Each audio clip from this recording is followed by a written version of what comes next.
생활성서사와 함께하는 행복한 북콘서트에 오신 여러분을 환영합니다.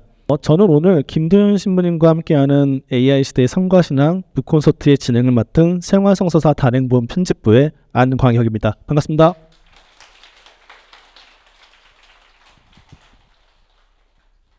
네, 2026년 오늘날 중요한 화두 가운데 하나는 역시 AI가 아닐까 싶습니다. 최근 뉴스에서도 AI에 의한 기술의 발전이나 경제적 성과 등을 쉽게 접할 수 있고요.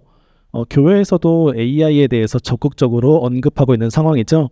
특히나 교회는 AI의 남용과 악용의 위험성을 우려하면서 사람들이 AI를 전적으로 신뢰하지 않고 무조건적으로 신뢰하지 않고 자신의 목적에 맞게 적절히 사용할 것을 강조하고 있습니다. 저희 생활성서사는 AI 시대라는 말이 더 이상 낯설지 않은 오늘날 AI란 무엇이고 또 AI 기술의 발전이 신앙인들의 삶과 신앙에 어떤 영향을 미칠 것인가를 다룬 책 AI 시대의 삶과 신앙을 출간했습니다. 이 책에는 AI의 개략적인 발전사와 함께 AI 시대가 신앙인에게 미칠 영향과 이에 대한 가톨릭 교회의 대응 방안을 다루고 있습니다.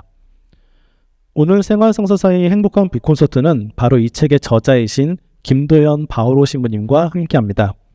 김도현 신부님은 한국과학기술원 카이스트에서 물리학으로 학사, 석사, 박사 학위를 받은 후 신학과정을 거쳐 가톨릭 사제서품을 받은 국내 유일의 물리학자 신부님이십니다. 서울대학교 이론물리학연구센터와 차세대 융합기술연구원에서 연구를 하셨고 서강대학교 물리학과 및 전인교육원 교수, 가톨릭대학교 신학대학 초빙 교수를 역임하셨으며 현재 대구 가톨릭대학교 인성교육원 교수로 재직 중이십니다. 오늘의 주인공이신 김도현 신부님을 자리로 모시겠습니다. 큰 박수로 환영해 주시기 바랍니다. 여러분 반갑습니다. 방금 소개받은 김도현 바오로 신부입니다. 네, 김도현 신부님과 함께하는 행복한 북콘서트, 이제 신부님의 책 AI 시대의 삶과 신앙으로 북콘서트의 본격적인 시작을 해보겠습니다. 이 북콘서트를 준비하는 동안 독자분들께서 신부님과 책에 대한 질문들을 저희한테 상당히 많이 보내주셨어요. 그래서 오늘 북콘서트는 신부님의 이야기를 청해 들으면서 중간중간에 독자분들의 질문에 대한 답변도 함께 청해보는 시간 갖겠습니다. 질문을 보내주신 분들께 이 자리를 빌려서 다시 한번 감사드립니다. 신부님, 저희가 신부님 책 출간하시고 그다음에 저희 서울에 한번 오셔서 한번 뵙고 그 이후에 상당히 오랜만에 또 신부님을 이렇게 뵙습니다. 근황은 좀 어떠셨나요? 제 인생에서 최근만큼 바빴던 때가 있었나 싶을 만큼 요즘 바쁘게 지내고 있습니다. 사실 제가 이 책을 출판하려고 계획했던 것이 한 5년 전쯤이었습니다. 2020년경에 그때는 아직 챗GPT가 세상에 등장하기 전이었지만 그때 여러분들도 기억하실 알파고라고 하는 것이 이제 등장을 해서 이세돌 구단을 이긴 일이 있었죠. 그때 이후부터 이제 제가 이쪽 분야를 공부했던 사람이었기 때문에 조만간에 AI 시대가 오겠구나라는 짐작을 했었고, 그래서 이제 2020년경부터 논문과 책을 그때부터 준비를 했었습니다. 그래서 일단 논문은 이제 발표를 했고, 그리고 이 책을 이제 원고를 써서 언제 출판할까를 계속 이제 시기를 가늠하고 있었는데, 너무 AI가 급격하게 많이 발전을 하다 보니까 계속 이 책 내용이 수정을 해야 되는 그런 문제가 생기게 되었습니다. 그래서 계속 고치고 그리고 나서 또 생활성서사 편집 부장 수녀님께 보내고 뭐 이렇게 하다가 이제 드디어 때가 된 것 같아서 이제 올해 초에 드디어 출판이 되었는데, 출판되고 나면 이제 저는 제 입장에서는 나는 이제 할 얘기 다 있다. 교회에서 이제 알아서 이 책 보시고 그리고 AI 시대 잘 준비하세요 하고 저는 이제 놀려고 생각했었어요, 사실은요. 근데 그게 아니라 이 책이 출판된 이후부터 아이고 왜 이렇게 왜 이렇게 바빠졌는지 모르겠습니다. 일단은 강의가 엄청 많아졌고, 그리고 우리 교회 내에서 AI와 관련된 여러 이야기들이 너무 많이 쏟아지다 보니까 계속해서 언론 기자분들하고 또 만나야 했고, 등등 여러 가지 일들로 인해서 제 인생에서 현재 제일 바쁜 시기를 보내고 있는 중입니다. 네, 신부님께서도 지금 말씀해 주셨지만 저희도 책을 출간하고 나서 이렇게나 언론사들의 관심을 받아본 적이 있었던가 싶을 정도로 저희한테 신부님을 찾는 기자분들의 연락이 엄청 많이 쏟아졌었습니다. 신부님께서도 그 인기를 실감하시나요? 이게 인기인 건지는 모르겠습니다만 어쨌든 기자분들을 많이 만났습니다. 그게 이제 평화방송 뭐 이런 분들이 아니고 동아일보 그 한국경제 이런 이제 일반 언론들의 기자님들을 만나게 되었는데 종교 담당 기자분들도 있었지만 과학기술 담당 기자분들도 만나고 뭐 그렇게 했었습니다. 이분들이 공통적으로 다들 이제 AI 시대에 접어들었다는 걸 기본적으로 알고 있는 상황이었는데 마침 가톨릭 교회에 속해 있는 천주교 신부가 이런 책을 출판을 하다 보니까 상당히 좀 그분들도 좀 호기심이 좀 많이 생겼던 것 같아요. 그래서 여기저기 많이 인터뷰를 하고 다녔었습니다. 그 많은 인터뷰를 진행하셨던 것 중에 혹시 기억에 남는 에피소드 같은 게 좀 있으신가요? 그 에피소드라고 하기는 좀 그런데 제가 만난 그 기자분들이 전부 다 일단은 공통점이 뭐였냐 하면 천주교 신자가 아니었어요. 그리고 또 한 가지 중요한 건 AI에 대해서 잘 모르는 분들이었어요. 일반인들인 거죠. 정말 말 그대로. 다만 그런데 이제 기자 생활을 기본적으로 1, 20년 이상 하신 베테랑들이었고 그러다 보니까 이분들이 하나같이 저를 붙잡고 하는 얘기가 공통적으로 AI가 뭡니까? 라는 질문을 일단 먼저 한 다음에 왜 천주교 신부가 이런 책을 썼습니까? 그리고 이 AI가 이런 식으로 발전하는 것에 대해서 천주교의 입장은 구체적으로 뭡니까? 이걸 계속해서 모든 언론사 기자님들이 똑같은 질문을 계속 저에게 하셨습니다. 그래서 언젠가부터 답변이 너무 이게 좀 식상하다는 느낌이 들 정도로 똑같은 말씀을 드려야 했던 그런 기억이 있고 그런데 이제 공통적으로 제가 들었던 느낌은 그겁니다. 이분들도 AI 시대를 대단히 두려워하고 있구나. 뭔가 대단히 지금 겁을 먹고 지금 이 상황을 바라보고 있구나라는 것은 분명히 느꼈습니다. 그분들 중에 특별히 몇 분이 이 질문을 하셨는데 AI 시대가 되면 기자들 혹시 다 잘리는 것 아닙니까? 라는 질문을 저한테 하셨어요. 근데 사실 이미 지금 우리가 접하고 있는 기사들의 한 반 정도는 이미 AI가 쓰고 있거든요. 이미 많이 넘어간 상태입니다. 그러다 보니까 그분들은 그 두려움이 당연히 느껴질 거고 그래서 이제 저를 붙잡고 저 어떻게 하면 살아남을 수 있습니까? 라는 질문을 저에게 하신 것이 그나마 제일 좀 기억에 많이 남는 것 같습니다. 네. 네. 상당히 무서운 문제이기도 하죠. 네. 뉴스나 방송에서도 AI에 대해서 많이 언급을 하고 있잖아요. 그리고 그래서 우리가 AI라는 단어를 아마 상당히 많이 들어보셨을 거예요. 예. 그런데 정작 AI가 뭐냐라고 물어보면 AI 뭐뭐 아니야? 뭐뭐야? 라고 대답을 하시기에는 좀 저조차도 이 책을 담당하기 전에는 그냥 막연하게 알고 있었거든요. 그래서 신부님 우선 AI가 뭔지 그 개념을 좀 명확하게 알려주시면 좋을 것 같고요. 그리고 책에서는 그 제가 좀 인상적이었던 게 스트롱 AI 그리고 위크 AI 이 두 가지 개념이 나오는데요.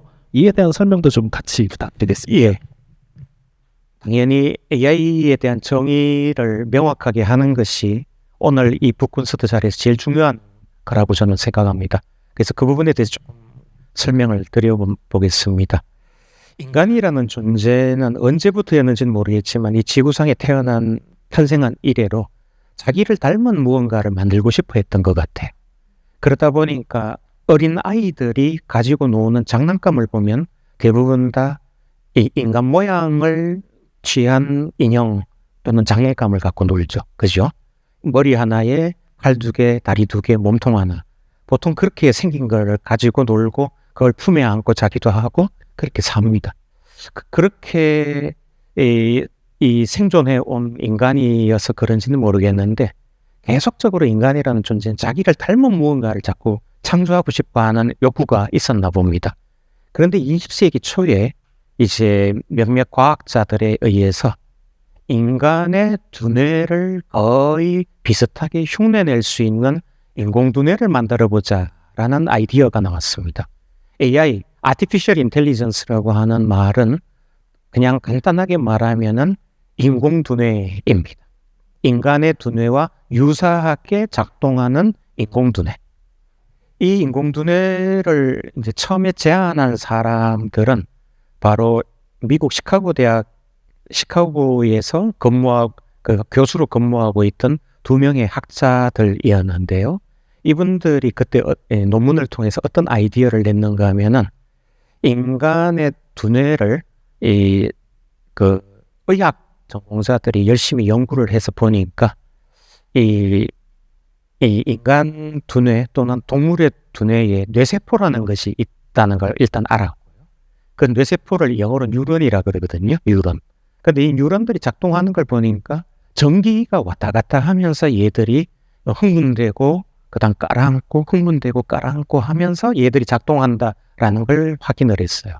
그게 1920년대, 70년대 당시 일이었습니다. 그래서 1940년대에 이 시카고에 있던 이 2명의 학자들이 어떤 아이디어를 냈는가 하면은 인간과 동물의 뇌세포, 뉴런이라는 애들은 디지털 회로 안에 들어가 있는 것들이 작동하는 것과 거의 유사한 방식으로 작동하는구나 라는 걸 이제 처음으로 제안을 했어요. 그래서 디지털 회로를 분석할 수 있는 수학적인 방법을 가지고 인간의 뇌를 분석할 수 있다. 이런 아이디어를 제시했고, 더 나아가서 무슨 소리까지 했냐면은 인간의 모든 심리 문제, 심지어는 우울증이나 정신분열증 같은 이런 심리 문제도 수학적으로 디지털 회로를 분석하는 것과 동일한 방식으로 분석해낼 수 있다라는 제안까지도 했습니다. 근데 이 제안 자체는 나중에 심리학자들이 이건 말도 안 된다. 인간의 심리 문제가 얼마나 복잡한 건데 그걸 단순하게 수학적으로 해석할 수 있느냐라고 해서 거부를 당했어요. 하지만 이제 정작 심리학자들이 아닌 다른 학자들, 수학자, 물리학자, 기계공학, 전자공학 하는 사람들은 이 사람들의 주장을 접한 다음에 인간의 두뇌가 디지털 회로처럼 작동한단 말이야? 그러면 디지털 회로를 잘 만들면 인간 두뇌처럼 작동할 수 있겠네? 이런 생각을 이제 하게 된 거예요. 그래서 1951년도에 마빈 미스키라고 하는 인물이 내가 한번 그런 인공두뇌를 만들어 봐야겠다라고 제안을 하면서 실제로 이 피아노 한 대 사이즈의 어마어마하게 큰 기계장치를 하나를 만들었는데 그 기계장치를 통해서 학습 능력을 가진 그런 기계장치를 만드는 데 성공을 했습니다. 그러니까 인간의 두뇌와 아주 비슷한 역할을 조금은 하는 그런 기계장치인 거죠.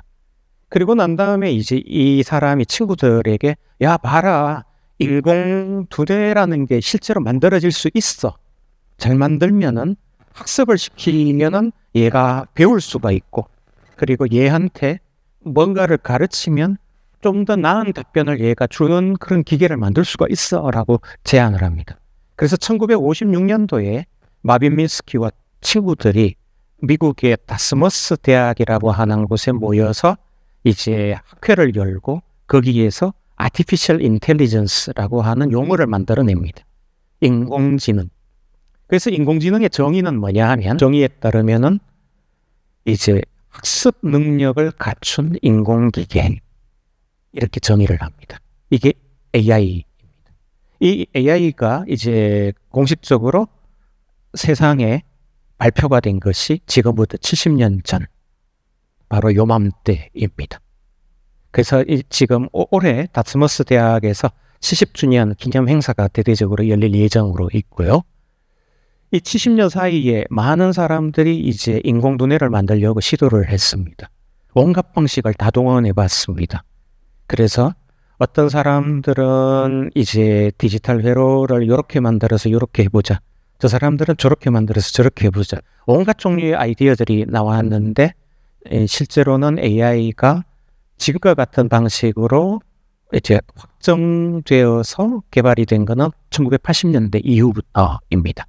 그래서 현재 이제 아까 말씀드린 그 알파고라는 AI를 거치면서 현재의 ChatGPT를 비롯한 생성형 AI라는 것까지 이제 오게 되었죠. 그런데 이 AI라고 하는 것은 크게 두 가지 종류로 일반적으로 구분을 합니다.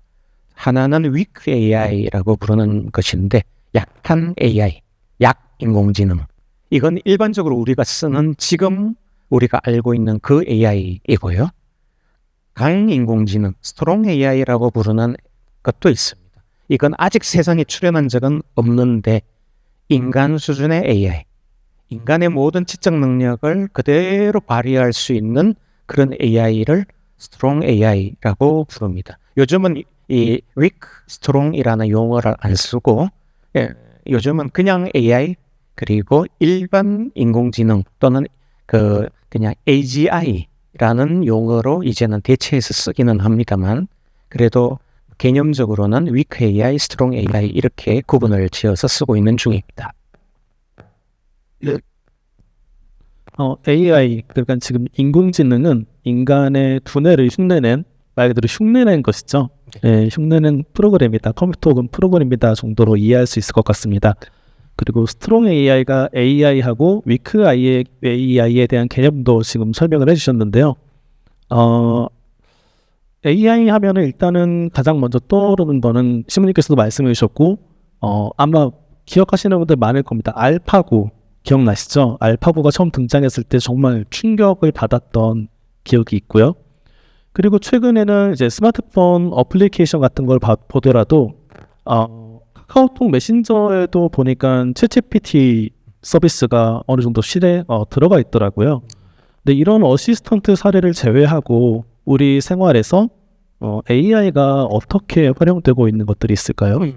지금 많은 이제 우리나라의 국민들, 전 세계의 많은 분들은 AI라고 하면 챗GPT를 그냥 떠올리시는 경향이 있습니다. 그런데 챗GPT 같은 이런 AI는 생긴 지 이제 3년 정도밖에 안 된 AI이고요. 그 이전부터 AI는 상당히 다양하게 있었고 존재해 왔습니다. 제일 많이 실제로 활용되는 AI는 패턴 인식이라고 하는 기능을 가진 AI인데 그 패턴 인식은 주로 음성 인식, 문자 인식, 그리고 얼굴 안면 인식 이걸 통칭해서 패턴 인식이라 부릅니다. 그래서 대표적으로 이 안면 인식 기술이 어떻게 쓰이는가 하면은 여러분들 길거리에 보면 CCTV 다 달려 있죠. 아마 이 건물에도 있을 거예요. 그러면 그 CCTV를 딱 이렇게 보면은 중앙 컴퓨터 센터 이런 데서 제 얼굴을 딱 찍은 다음에 김도현 뭐 몇 년 며칠생 이 사람 어디 거주 뭐 그다음에 직업 뭐 이런 거 쭉 이렇게 한 번에 이 데이터랑 연결이 되는 이런 방식으로 사람들의 실시간 이 동태를 이렇게 감시를 할 수가 있습니다. 대표적으로 중국이 15억 인구의 그 자기 국민들을 그런 식으로 감시 통제를 현재 하고 있는 나라이거든요. 그래서 AI를 전 세계에서 제일 현재 어떻게 보면 효율적으로 잘 쓰고 있는 나라가 중국 정부인데 그래서 그 AI라고 하는 것이 그런 식으로 현재 대단히 많이 쓰이고 있고 그 외에도 여러분들이 뭐 스마트폰에다가 목소리로 말을 하면은 답을 한다거나 뭐 기타 등등 여러 기능들이 다 AI 기술이다라고 이해하시면 됩니다. 시모님 말씀을 들어보면 AI라는 기술이 우리가 일상에서도 쉽게 사용하는 기술이기도 하지만 어떻게 보면은 좀 전체주의 국가에서 국민들을 통제하기 위한 방식으로도 사용하고 있어서 이런 이야기들을 들어보면 AI의 발전이 좀 우리가 디스토피아의 미래를 그린 영화 같은 것들을 보면 인간이 탄압당하고 이런 배경들도 떠올라서 조금 두렵게 느껴지는 부분도 있는데요.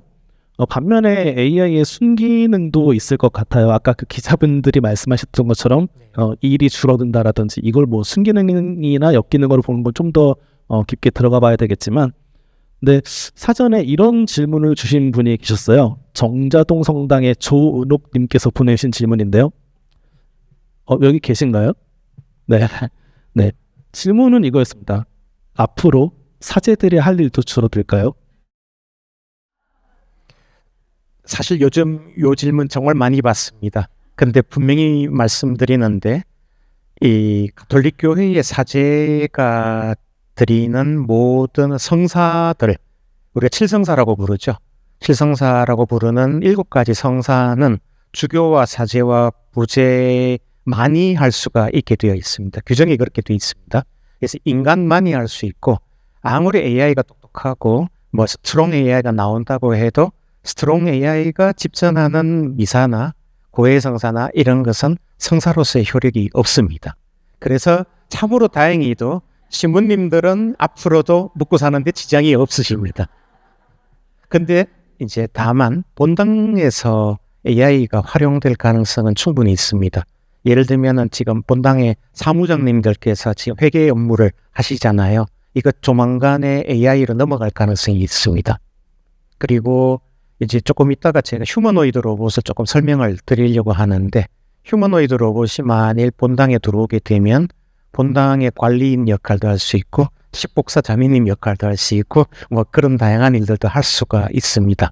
그래서 우리 교회의 입장에서 AI 시대는 성사라는 측면에서는 변화가 없지만 그 외의 측면에서는 세상의 흐름에 따라서 변화될 가능성이 사실 있고, 그래서 우리가 어느 정도까지 AI를 받아들여야 될 것인가에 대해서 좀 많은 숙고가 필요한 상황이다, 이렇게 말씀드릴 수 있습니다. 네. 처음에 이 질문 딱 저희한테 보내셨을 때는 약간 되게 재밌는 질문인데 그냥 이렇게 생각을 하고 넘어갔는데요. 이게 또 신부님 답변을 들어보면 어쩌면 이 질문이 AI 시대의 좀 본질과도 닿아 있는 질문이 아닐까 싶습니다. 왜냐하면 이게 결국 노동에 대한 문제로 넘어갈 수밖에 없잖아요. 네네. 네, AI가 인간을 노동에서 해방시켜 줄 것이다. 아니다. 노동에서 결국 인간을 배제시킬 것이다. 이런 이야기들이 나오고 있고, 이게 또 경제적 양극화까지도 문제가 이어지는 것들인데요. 네. 네, 이에 대해서 신부님의 답변이 좀 궁금합니다. 예. 혹시 이 자리에 계신 여러분들께서 제 책을 미리 보셨다면 제가 이 책을 통해서 이 실업 문제와 노동 문제에 대해서 상당히 주의 깊게 좀 강조를 많이 했다라는 걸 아실 겁니다. 사실 이 문제는 지금 당장 올해부터 우리나라에 직접적으로 영향을 미칠 수밖에 없는 사안입니다. 좀 말씀을 조금 길어지더라도 조금 들어봐 주시기 바랍니다. 작년 12월 달에 아주 충격적인 어떤 그 신문 기사들이 나왔습니다. 뭐였나 하면은 아시는 분들은 잘 아시겠지만 우리나라의 여러 직업들 가운데서 제일 고액 연봉을 자랑하는 직업군으로 흔히 꼽히는 것이 바로 공인회계사라는 직업이 있습니다. 아시죠? 예, CPA라고 영어로 약자로 부릅니다. 이 공인회계사는 국가에서 공인한 회계사 자격증인데 1년에 1200명을 정부에서 뽑아서 그들에게 자격증을 줍니다. 그러면 그분들이 그 1200명이 뽑혀서 자격증을 받고 나면 바로 일을 하느냐 하면 그건 아니고 한 1년 정도 소위 4대 회계법인의 수습사원으로 먼저 입사를 해서 1년 정도 교육을 받은 다음에 그 다음에 이제 거기에서 나와서 공인회계사로서의 이제 일을 시작하는 방식을 취하고 있습니다. 이게 우리나라의 방식인데 작년 12월 달 기준으로 어떤 일이 일어났느냐 하면 작년에 1200명이 이 정부에 의해서 자격증을 받았는데 4대 회계법인의 수습사원으로 입사한 분이 300여 명밖에 안 됐어요. 나머지 800여 명이 오늘까지도 실업자예요. 이분들 일단 수습사원만 거치고 나면 억대 연봉자가 되는 분들인데 이분들이 지금 실업자이고 심지어 어떤 일이 있었냐면 올해 초에 뭐 그 추적 60분 이런 프로에서 방영된 내용에 따르면은 그 중에 몇 분은 공인회계사 자격증을 받았는데 지금 편의점에서 알바를 뛰고 계세요. 그래서 이제 그 기자분들이 묻는 거예요. 도대체 왜 이런 일이 일어났느냐. 그러니까 그 하나같이 공통적으로 얘기하는 게 4대 그 회계법인에서 하는 얘기가 이제 더 이상 수습사원을 받을 필요가 없게 됐어요. 이 사람들 뽑아보면 어쨌든 몇 천만 원 연봉 줘야 되고 그러면서 처음부터 끝까지 회계하는 그 일하는 방식을 다 가르쳐 줘야 되는데 그냥 한 달에 10만 원짜리 챗GPT 그 유료 가입해가지고 그걸 돌리면은 이 사람들보다 일을 더 잘합니다라고 얘기하는 거예요. 챗GPT나 제미나이 같은 거 유료 구독하면은 한 달에 3만 원 들거든요. 근데 그게 이 몇천만 원짜리 신입 그 회계사보다 훨씬 일을 잘한다는 거. 그러니까 회계법인에서 봤을 때, 야, 이 사람들 뽑지 말고 그냥 이거 그냥 유료 구독해가지고 이걸로 그냥 돌려, 이렇게 된 거예요. 그래서 800여 명이 지금까지 실업 중에 있다. 그러면은 공인회계사만 그럴까? 변호사도 지금 그렇습니다. 매년 지금 변호사 시험 합격자가 500명인데 매년 그 중에 지금 절반 이상이 지금 로펌에 취업을 못한다라는 얘기가 나왔습니다. 아직 이거는 공식적으로 숫자까지는 파악은 안 되었지만요. 지금 AI가 어느 정도로 심각하냐 하면은 작년을 기점으로 해서요, 미국과 우리나라 같은 여러 나라에서 고액 연봉자들부터 차례대로 지금 직장에서 해고를 당하고 있고, 그리고 신입들이 지금 입사하는 것이 딱 막히는 상황에 와 있습니다. 여러분들 혹시 페이스북이나 인스타그램 하십니까? 예, 그걸 만든 회사가 메타라고 하는 회사인데, 그 회사가 지난달에 직원을 8,000명을 한꺼번에 해고했습니다. 그러면 메타가 지금 적자라서 그러냐? 아닙니다. 메타 회사 생기고 지금 최고 흑자를 기록 중입니다. 그런데 왜 8,000명이나 잘랐냐? 필요가 없어서요. AI가 그 기능을 다 하기 때문에. 아마존이라고 하는 전자상거래 회사가 있습니다. 세계에서 제일 유통시장을 지금 장악하고 있는 거대 기업인데, 그 회사에서 작년 올해 몇 명을 해고했냐? 3만 명을 해고했습니다. 이게 남의 나라 일이 아닙니다.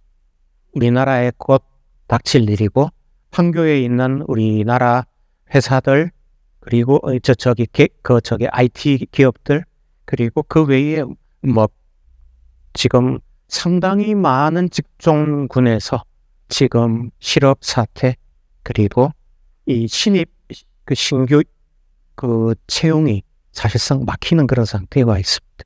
근데 이거는 지금 현재 챗GPT와 같은 책상에 앉아서 지금 일을 할 때 보조적으로 쓰는 AI만 가지고도 지금 이런 상황인데, 올해를 기점으로 더 심각한 일이 이제 생깁니다.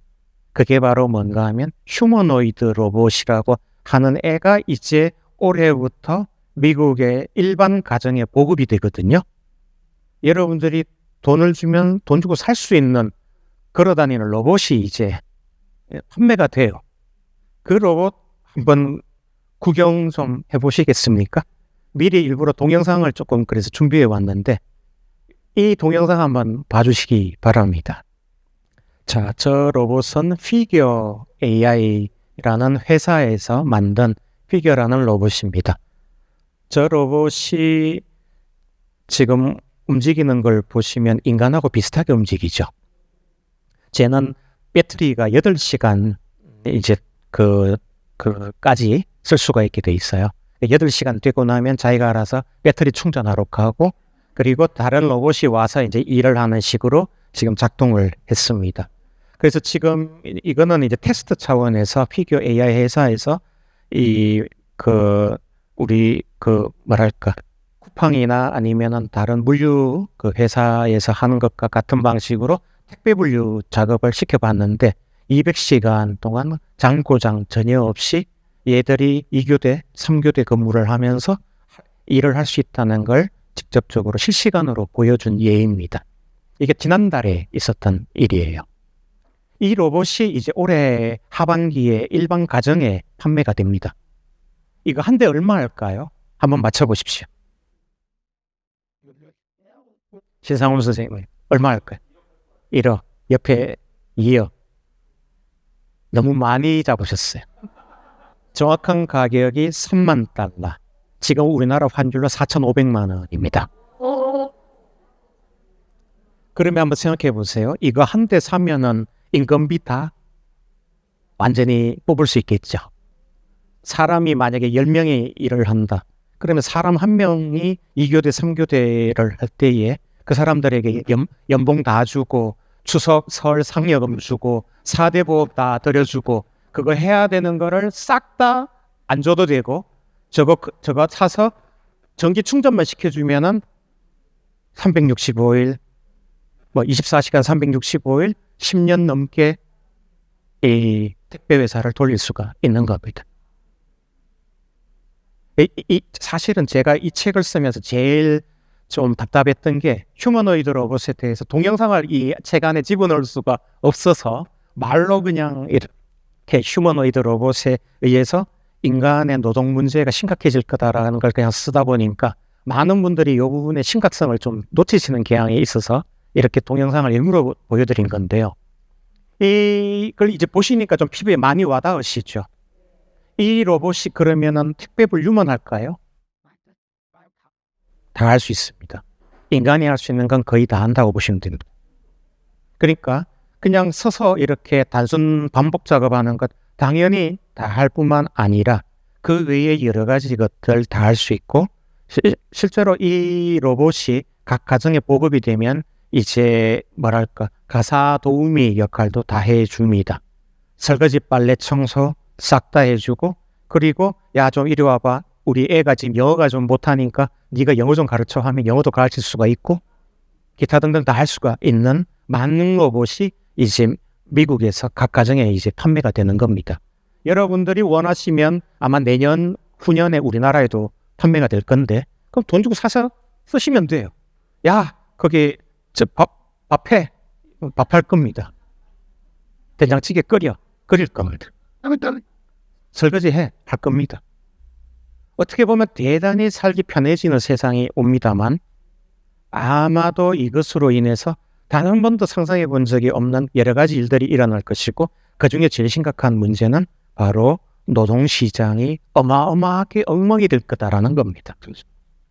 그동안 이렇게 단순 반복 작업하면서 가정을 꾸리면서 살아오셨던 많은 분들이 이제 실직할 위험이 이제 닥치게 됐고요. 그리고 이 로봇들이 이런 것만 이제 하는 게 아니기 때문에 이제는 앞으로 어떤 직군에서 얘네들이 이제 활동을 하게 될지 사실 상상할 수 없는 정도입니다. 하나만 더 보여드릴게요. 이 로봇은 그 현대자동차 계열의 그 보스턴 다이나믹스라고 하는 회사에서 올해 초에 공개한 아틀라스라고 하는 로봇입니다. 아마 여러분들도 뉴스를 통해서 접해보셨을 겁니다. 이 로봇은 원래 공장에서 노동자들을 대신해서 아주 육체적으로 그 난이도가 있던 그런 작업을 할 목적으로 만들어진 휴머노이드 로봇입니다. 이 로봇은 한 대 현재 2억 원 정도로 책정되어 있고 현재는 현대자동차 바깥에는 안 팝니다. 하지만 나중에 이제 판매가 될 예정이에요. 근데 이 로봇이 지금 어떤 것까지 할 수 있는가를 한번 보여드리겠습니다. 이건 이제 체조 선수 한 명을 이 공장에 불러서 먼저 그 덤블링 하는 걸 찍은 다음에 그걸 계속 이제 시뮬레이션을 시켜서 이 로봇이 똑같이 따라 하도록 훈련을 시켜서 수천 번 작업한 끝에 이런 결과가 나왔습니다. 근데 여기서 대단히 충격적인 이야기를 이제 하나 해드릴게요. 휴머노이드 로봇이 지금 예를 들어서 지금 아틀라스가 한 1000대 있다고 생각해 봅시다. 그 1000대 가운데서 한 대가 지금 덤블링을 2번 하는데 성공을 하면은 그러면은 그 즉시 이제 보스턴 다이나믹스 회사에서 이제는 어떻게 하느냐 하면 이 덤블링 하는데 성공한 얘의 데이터를 모든 아틀라스 로봇에다가 바로 입력을 시켜버립니다. 그러면 어떻게 되냐? 1000대의 아틀라스 로봇이 다 덤블링을 하는데 성공을 하게 됩니다. 지금 그 AI가 탑재된 휴머노이드 로봇은 공통적으로 어떤 특징을 짓느냐? 단 한순간에 똑같은 내용을 훈련 교육받을 수가 있습니다. 만약에 이 제 옆에 있는 로봇이 제가 신부고 본당 주임입니다. 그런데 본당에 미사를 드리려고 하는데 옆에 지금 목사가 없어요. 마침 누가 펑크를 냈어요. 그래서 목사는 누가 서야 되는데 없네. 야 로봇 니 와봐 해가지고 너 저 옷 입고 자 동영상 이거 보고 그 다음에 목사 서 해가지고 목사를 이제 섰다고 해봅시다. 다음 날이 되면은 이 동일 기종의 모든 휴머노이드 로봇은 전 세계의 모든 로봇은 목사를 설 줄 알게 되는 겁니다. 그러면 어떻게 될까요? 이거는 지금 좋은 교육이니까 괜찮은데 제가 만약에 조폭 두목이에요. 얘를 지금 저 옆에 저 패거리들하고 싸우는데 사람이 모자라서 제가 돈을 주고 휴머노이드 로봇을 몇 대 샀어요. 그리고 나서 이제 야구 방망이를 주고서는 사람 패는 거를 이제 교육시켰다고 생각해 봅시다. 그런데 만일 이 로봇 회사에서 만일 이걸 컨트롤을 잘못해가지고 이거 학습을 동일 기종 모든 로봇에게 만회시켰다고 생각해 봅시다. 그럼 전 세계에 다 깡패 로봇이 출현하는 거예요. 이해되십니까? 휴머노이드 로봇이 지금 가지고 있는 여러 가지 문제들이 지금 동시다발적으로 제가 말씀을 드렸는데 인간의 노동 문제에 직접 개입하는 것도 있지만 여러 가지 사회 문제도 동시다발적으로 계속 일으킬 여지가 있다는 거.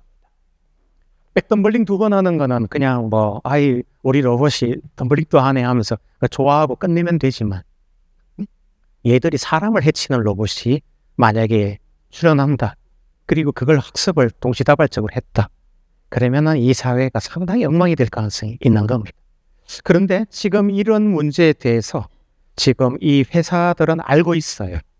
알고 있는데 어느 누구도 컨트롤할 생각 안 하고 있고 이 회사들을 뭐 정부나 종교 집단이나 어느 누구도 지금 컨트롤을 할 수가 없는 상황이다 보니까 이제부터 이 AI 시대에서 어떤 일들이 일어날지 우리가 지금 현재 예상을 못하는 그런 상황에 와 있는 겁니다.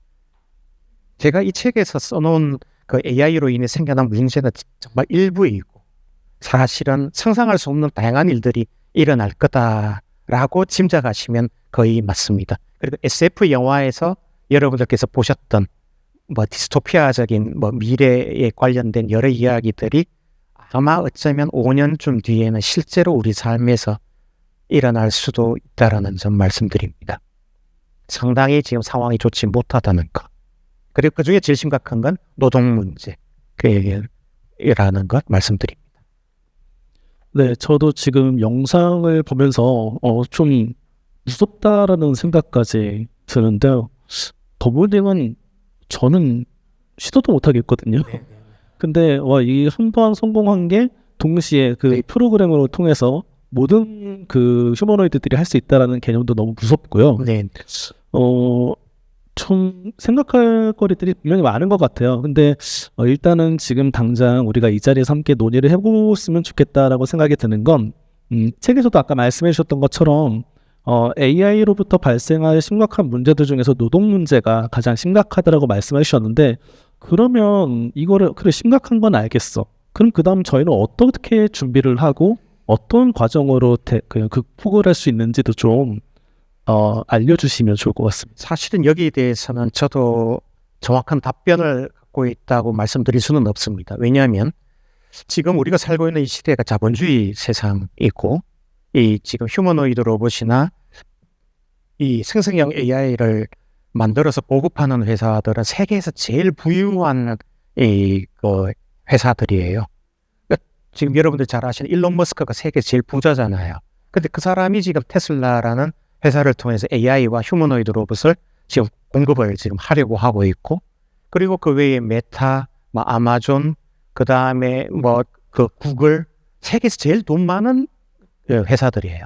근데 이 회사들이 지금 이 모든 걸 다 쥐고서 자기들이 원하는 방식으로 지금 AI의 주도권을 쥐고 끌고 가고 있다 보니까 지금 그 미국 정부도 제가 봤을 때는 그 회사들이 눈치를 볼 수밖에 없는 상황이고 우리나라 정부도 사실 똑같습니다. 지금 우리나라 정부의 경우에 세계 3대 AI 강대국이 되어야 된다라는 그 기치를 작년에 이 현 정부가 내세우면서 AI를 계속 강조를 하고 있고 그래서 며칠 전에 뭐 그 SK 그다음에 그 삼성 회장님들 뭐 발표하는 것 가운데 보면은 AI 데이터 센터 얘기도 나왔거든요. 근데 AI를 그렇게 정부 차원에서 밀어주는 것만이 능사인지 지금 모호한 상황이에요. AI가 이렇게 발전하면 결국은 우리 국민들의 일부가 결국은 실직 상태로 몰리는 건 분명히 명약관화한데 근데 이럼에도 불구하고 정부에서 이걸 서포트해주고 우리는 계속 주가가 오르는 걸 박수치면서 좋아만 해야 되는 건가? 그래서 사실은 이거는 지금 이 문제는 정말로 머리를 맞대고 많은 분들이 고민해야 될 문제이고, 그래서 지금 요즘 서서히 그런 얘기가 좀 나오는데 AI 회사들이 얻은 수익의 일부를 국민들에게 돌려줘야 된다라는 이야기가 사실 좀 나오고 있거든요. 미국에서도 지금 나오고 있고 우리나라도 지금 그런데 이런 얘기가 나오는 건 사실 실증 문제와 직접적으로 AI가 관련이 돼 있기 때문에 이제 이런 얘기가 나오는 겁니다. 그러면은 이제 많은 분들이 아니 그거는 자본주의 국가에서 이거는 너무한 거 아니야 라고 말할 수도 있지만, 어떤 면에서는 또 AI로 인해서 밀려나는 국민들을 보호하기 위한 최소한의 장치로서 또 그런 걸 또 고려해야 될 수도 있고, 지금 뭐 그런 상황입니다.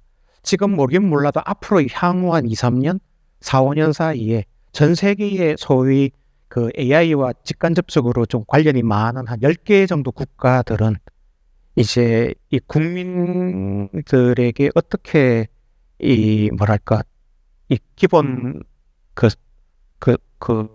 생활비를 이 분배할 것이냐라는 이슈와 관련해서 상당히 많은 논의들이 있을 것이고, 그것 때문에 각 정당들끼리 싸우고 뭐 이런 논의들이 분명히 많이 있을 거로 예상됩니다. 그래서 여기에 대해서 그냥 나는 뭔 소리인지 모르겠어 하면서 발작만 끼지 말아주시고, 지금 이러한 여러 논의들이 향후 여러분들의 자녀들, 손주들의 삶과 직결된다라는 측면에서 꼭 진지하게 좀 지켜봐 주시면 좋겠다는 말씀을 꼭 해드리고 싶습니다. 그러니까 AI라고 생각을 하면 우리 삶이 되게 편해질 거라고 생각을 하기 쉽잖아요. 실제로 뭐 챗GPT라든지 이런 것을 활용하시는 분들도 상당히 많으시고, 뭐 말만 하면 답을 주는 그런 구조로 활동을 하고 있으니까. 근데 이런 것들이 어떻게 보면 또 우리의 삶을 또 실질적으로 위협하고 있기도 하다는 점이 좀 많은 생각을 하게 되는 것 같아요. 편해진다고 생각했는데 실제로는 위험해질 수도 있다라는 것이죠, 우리들이. 네. 그래서 오히려 이런 신부님과 함께하는 이런 자리에서 우리가 AI에 대해서 좀 더 알고 또 미리 생각해보는 시간을 한번 가져보시는 것도 좀 도움이 되지 않을까 싶습니다. 조금 가벼운 얘기를 한번 좀 해볼까 해요. 또 너무 계속 우울하잖아요. 예. 네. 아까 말씀하셨지만 AI가 발전하면 없어질 직업 중에 하나가 또 저희 편집자가 아닐까라는 생각도 하게 되고요. 네. 요즘 우스갯소리로 이런 얘기들이 들린다고 합니다. 의사나 변호사들처럼 이제 상담을 하시는 분들이 가장 무서워하는 사람이 이렇게 말씀하시는 분들이래요. 저 AI에서 보고 왔는데요. 네, AI는 그렇게 말하던데요. 네, 근데 이제 AI가 무조건 정답을 줄 거라고 생각하는 사람들이 그렇게 많다는 거죠. 그렇죠. 네. 네, 그럼 우리는 이 AI를 활용할 때 어떻게 얼마까지 의존해도 되고 또 어떻게 활용하면 좋을지에 대한 그런 기준 같은 게 있을까요? 지금 현재 적어도 제가 현재까지 알고 있는 그 AI의 알고리즘을 놓고 보면은 AI는 반드시 오류를 내포할 수밖에 없습니다. 그러니까 여러분들이 질문을 하시면은 한 10,000가지 정도 질문하시면 아무리 적게 잡아도 한두 가지 정도는 질문이 오류가 납니다. 그걸 우리가 환각 현상 이렇게 부르는데, 이것은 아무리 우리가 이걸 없애려고 해도 없앨 수가 없어요. 이거는 AI가 기본적으로 갖고 있는 본질적인 그 특성이기 때문에 AI 학자들이 아무리 이걸 없애려고 해도 없앨 수가 없는 것이고, 그래서 본질적으로 있을 수밖에 없기 때문에 우리가 AI에 대해서 가져야 될 가장 중요한 자세는 AI는 틀릴 수 있다라는 걸 반드시 머릿속에 갖고 AI를 활용하셔야 된다는 겁니다. 얘는 언제든지 거짓말을 할 수 있고 잘못된 답을 줄 수 있고, 그래서 AI에게 100% 모든 걸 의존하다가는 우리는 나중에 뒤통수를 크게 얻어맞을 수 있다라는 걸 반드시 기억해야 된다라는 점 말씀드립니다. 지금 환각이라고 말씀을 해주셨잖아요.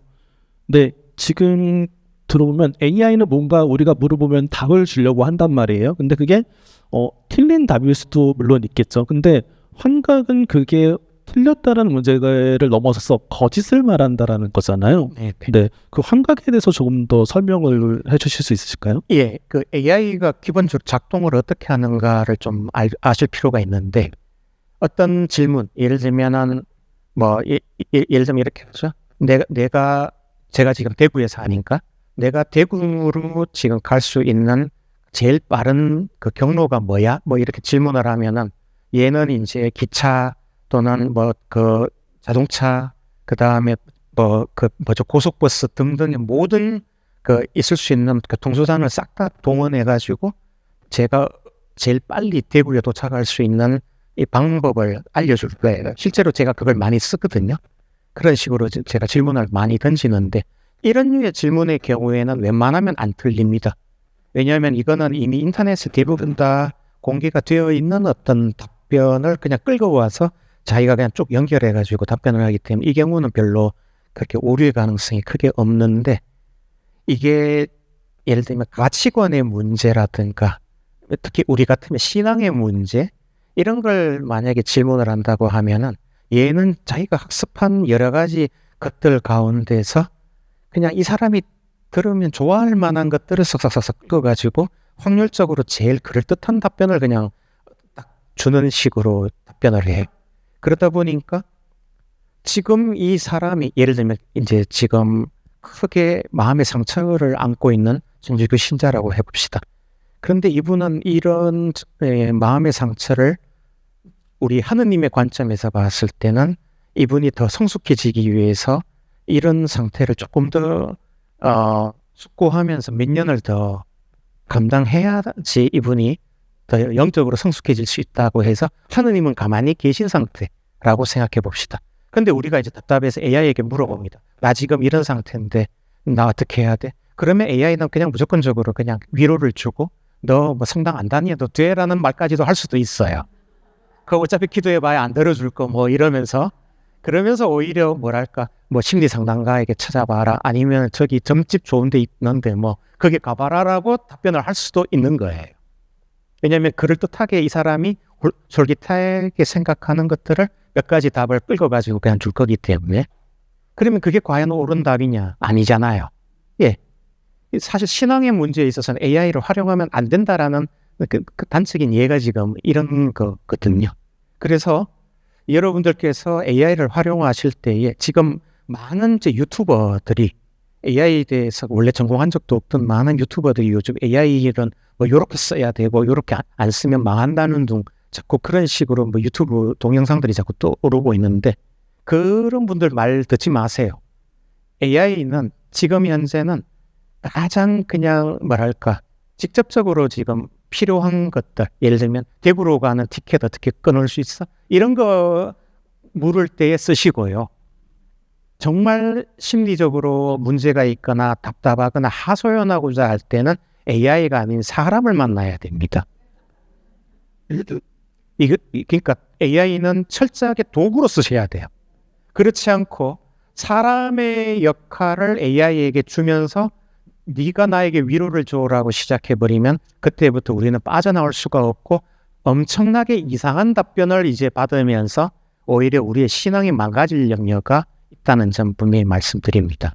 그래서 환각이라고 하는 것은 절대로 AI 학자들이 공통적으로 하는 얘기인데 없을 수 없는 거기 때문에 잘 AI를 가려서 써야 된다라는 점 꼭 강조해드리고 싶습니다. 네, 지금 신부님께서 말씀해 주셨던 그 사례, 일종의 사례죠. 어떤 신앙적이나 철학적인 부분에 대한 질문이 있을 때는 AI가 아니라 사람에게 그 문의를 하는 게 더 옳다라고 얘기를 해주셨는데요. 이런 질문들이 정말 많이 들어왔습니다. 많은 분들이 질문을 해주셨는데요.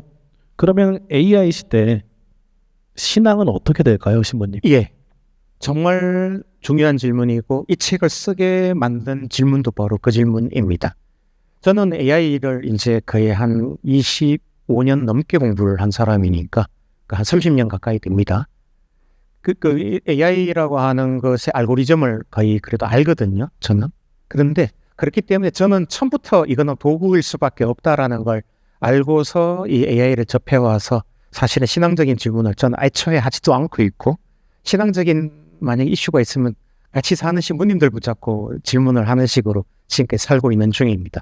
그런데 언젠가부터 이 AI가 너무 답변을 잘하다 보니까 많은 분들이 자신의 속마음을 인간 대신에 AI에게 털어놓기 시작을 하고 있고, 얘를 마치 카운셀러로서 지금 활용하고 있는 문제가 생겨났습니다. 특히 지금 우리나라의 젊은이들이 어떤 문제가 있느냐? AI에게 사주를 주고 자기 생년월일을 주고서는 내 운세를 봐달라고 지금 하고 있어요. 실제로 많이 하고 있어요. 여러분들 자녀분들 붙잡고 물어보십시오. 아마 했다고 할 겁니다. 고해성사 봐야 됩니다. 그거 전부 다. 이게 점 보는 거기 때문에. 그런데 중요한 건 이제 그러니까 이거는 어떤 거냐면 AI가 인간보다 오히려 더 월등하게 뛰어난 존재다라는 걸 전제로 하기 때문에 이런 행위를 하는 거예요. 맞죠? 점쟁이급 정도는 기본적으로 AI가 된다라고 생각하니까 자기 사주까지 줘가면서 내 사주 봐줘. 나 어떻게 살아야 돼? 나 지금 상처받았는데 어떻게 해야 돼? 아니 이거는 친정엄마한테 가서 해야 될 질문인데, 시집 가신 따님이라면 친정엄마한테 가서 막 울면서 하소연했어야 했을 질문을 지금은 AI한테 하고 있다는 건 이건 뭔가가 되게 잘못된 거죠.